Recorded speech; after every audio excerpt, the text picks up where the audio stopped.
Hello বন্ধুরা, আমি বানাবো আজকে মুরগির মাংস। তো এদিকে আমি আলুটাকে ভাজছি।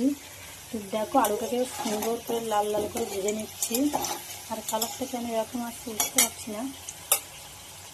ঠিক আছে, একটু হালকা হলুদ মাখিয়ে ভেজে নিচ্ছি। আলুটা ভাজা হয়ে গেলে এবার আমি মাংসটা বসাবো। আর আমি কীভাবে মাংস রান্না করি তোমাদের কাছকে দেখাবো। তো এদিকে আলুটা ভেজে নিই, তারপরে তোমাদেরকে দেখাবো। আর এদিকে আমার আলু ভাজা হয়ে গেছে, ভেজে তুলে নিয়েছি। আলুগুলো দেখতে খুব সুন্দর লাগছে। তো এদিকে কুচে রাখা পেঁয়াজ আমি দিয়ে দেবো তেলে। আর আজকে একটু তেলটা বেশি হয়ে গেছে, একটু বলতে অনেক বেশি হয়ে গেছে।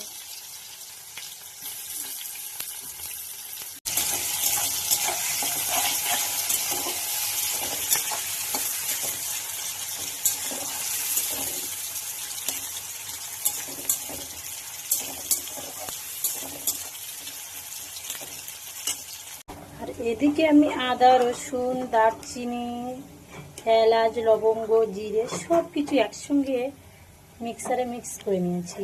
আর এই মশলাটা এবারে দিয়ে দেবো। এদিকে পেস্টটা পুরো লাল লাল করে সুন্দর করে ভেজে নিয়েছি।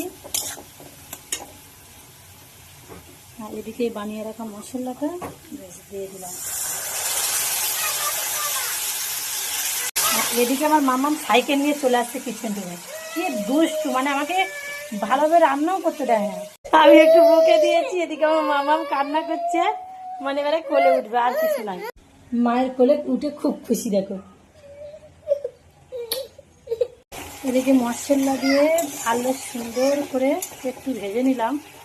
এবারে দেবো আদা রসুন, আদা রসুন না, নুন, হলুদ, ঝালের গুঁড়ো, মরিচের গুঁড়ো, ধনিয়া গুঁড়ো সব দেবো একে একে।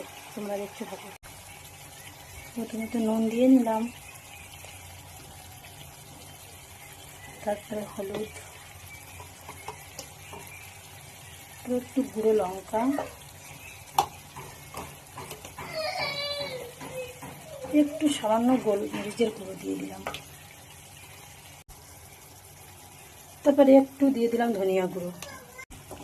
আমি তো এইভাবেই মাংস বানাই, বেশ খেতে খুব সুন্দর হয়।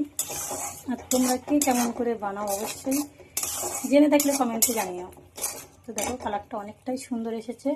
আর এদিকে দেখো কেটে রাখা টমেটো। আর আমি একটু লঙ্কা খেতে ভালোবাসি, তার জন্য গোটা গোটা লঙ্কা কয়েকটা দিয়ে দিলাম।